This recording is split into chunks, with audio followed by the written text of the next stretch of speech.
আসসালামু আলাইকুম। আমাদের ভাইটা অন্ধ মানুষ। দেখেন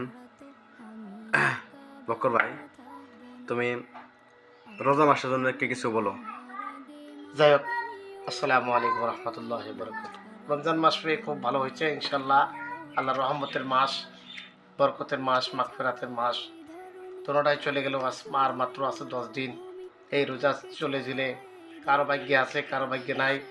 রমজান মাসে হাদিস শরীফের মধ্যে বলা আছে যে কোনো মানুষ যদি রমজান মাসে কোনো মানুষকে যদি ইফতার করায়, আল্লাহ রাব্বুল আলামিন কাল কিয়ামত দিন তাকে হাউজে কাউসার পানি দিয়ে তাকে ইফতার করা হয় বলে সুবহানাল্লাহ। সুবহানাল্লাহ। তো আমি রোজার মাসের জন্য এটাই বলতে যাচ্ছি যে যাতে আমরা রমজান মাসের জন্য আমাকে প্রত্যেকটা মানুষেই আমাকে সবাই সুনজরে দেখবেন এবং কি ফেতরা জাকাত আমি অন্ধ মানুষ হিসাবে আপনাদের কাছে হক আছে, আপনারা দয়া মহাব্বত করে এই অন্ধ মিসকিনকে আপনারা দান করবেন।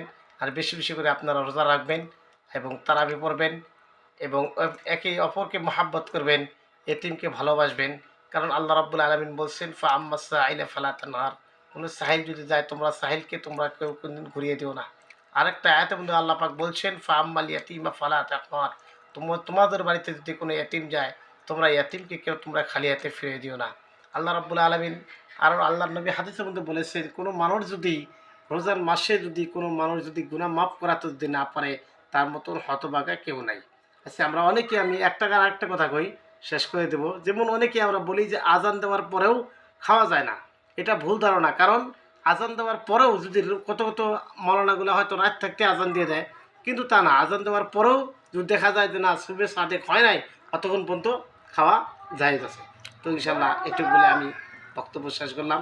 সবাই আমার জন্য দোয়া করবেন আর বেশি বেশি করে কমেন্ট, লাইক, কমেন্ট, শেয়ার করবেন। ধন্যবাদ। আসসালামু আলাইকুম। ওয়ালাইকুম আসসালাম।